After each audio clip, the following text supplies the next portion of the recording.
Vous le savez peut-être, je pratique la méditation depuis quelques années maintenant, et c'est cliché dit comme ça, mais ça a vraiment changé ma vie. En fait, j'ai compris le lien très direct qu'il y avait entre notre vie intérieure et l'écologie en général. Mon rêve pour 2025, ça serait que la méditation soit autant pratiquée que la marche. En gros, qu'elle devienne une habitude collective, comme on se brosse les dents. Bon, ok, la comparaison n'est pas ouf, mais vous avez l'idée. Mon rêve, c'est que la méditation soit considérée comme une hygiène de vie.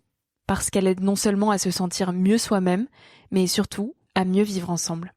Sauf que, pour faire de la méditation un sujet collectif, il faut avant tout la démocratiser. Et pour ça, Nouveau Monde fait un travail de dingue.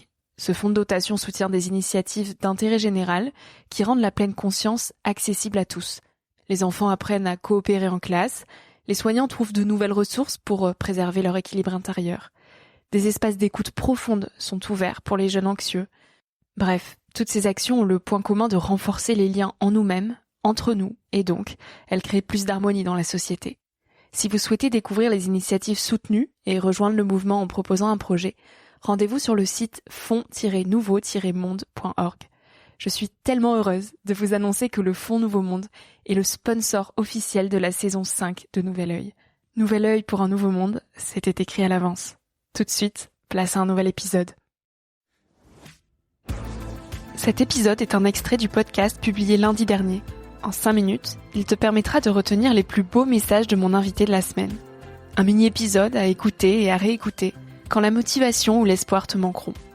J'espère que cet extrait remplacera Instagram pendant ta pause de 10 minutes, se retrouvera dans tes oreilles avant de t'endormir ou à ton réveil pour commencer ta journée dans la joie.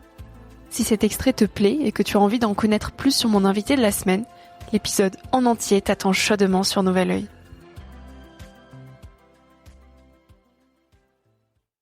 Toujours ces réponses, elles sont arbitrées entre le confort ou l'humanité. Et donc le confort, c'est penser qu'à soi, être laisser gouverner son ego, donc la volonté de plaire, d'être conforme, d'être en sécurité, etc., etc. Tout ça, c'est des réactions de peur qui nous coupent des autres. Parce qu'à nouveau, on va se replier, s'accrocher à ses privilèges, ses acquis, son précaré, ses croyances, le refus du différent, le refus de l'autre, le refus de l'évidence, de la remise en cause, etc. Et de l'autre côté, il y a l'amour. Et alors, c'est pas l'amour romantique, le flirt, etc. Ça, c'est une toute petite partie de l'amour. Je crois qu'effectivement, on est programmé pour être conforme et lisse et tous se ressembler et tous penser la même chose aujourd'hui. Et même les algos vont finir par tous nous faire penser la même chose. Et parce que faut bien comprendre que ce qu'il y a derrière, c'est juste une volonté de nous maintenir dans une position de bons petits consommateurs. Enfin, c'est une logique économique derrière tout ça. C'est pas autre chose que ça, en fait.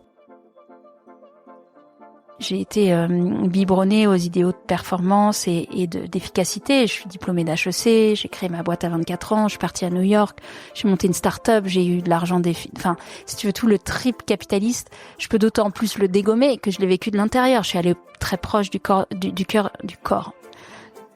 réacteur, du corps du réacteur. Je pense pas que le réacteur est un cœur, il doit avoir un corps, t'as raison. Mais toujours est-il que j'ai passé beaucoup de temps à faire ça.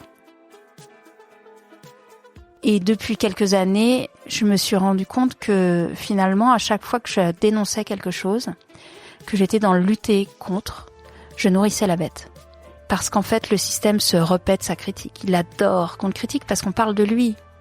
C'est vraiment de l'énergie cinétique, en fait. Il prend ta violence, il prend ta critique, et il s'en nourrit et il te la rebalance 5 fois plus fort. Donc t'es terrassé derrière. Mais t'as existé dans le système. Mais le prix à payer, il est monstrueux. La seule façon de battre cette logique de séparation, c'est d'incarner cette logique d'interdépendance. Et donc d'aller contre le réflexe premier qui est le repli sur soi, le à quoi bon, le confort, en fait. Je vais moi aussi penser à moi et arrêter, tu vois, de prendre des risques ou d'attendre du soutien d'eux ou de je sais pas quoi. Et puis voilà, je vais rentrer moi-même là-dedans, je vais renoncer. Mon feu, j'arrive à l'entretenir dans le fait d'aller au contact. Ça a guidé mes choix de vie, en fait. Comment rester libre. Voilà, comment rester libre. Et il y a plein de formes d'asservissement en fait. Il y en a des très insidieuses. Le système dans lequel on est, le système de pensée, le fait d'attendre une récompense, le fait d'attendre une validation, le fait d'attendre une reconnaissance, ça c'est des formes d'asservissement, c'est pas être libre ça. Donc la vraie liberté, c'est la bataille contre l'ego en fait. Si cet extrait t'a plu et que tu as envie d'en connaître plus sur mon invité de la semaine, l'épisode en entier est disponible sur Novalœil. En attendant de se retrouver lundi prochain pour un nouvel épisode, tu peux me suivre au quotidien et m'écrire directement sur Instagram ou sur le site internet www.nouvelœil-podcast.com. Depuis ce site, tu pourras aussi t'abonner à ma newsletter dans laquelle je partage des inspirations et des petites choses plus personnelles qui font mon quotidien. En attendant le prochain épisode, je te souhaite de savourer la vie comme il se doit et surtout, de faire des choses folles.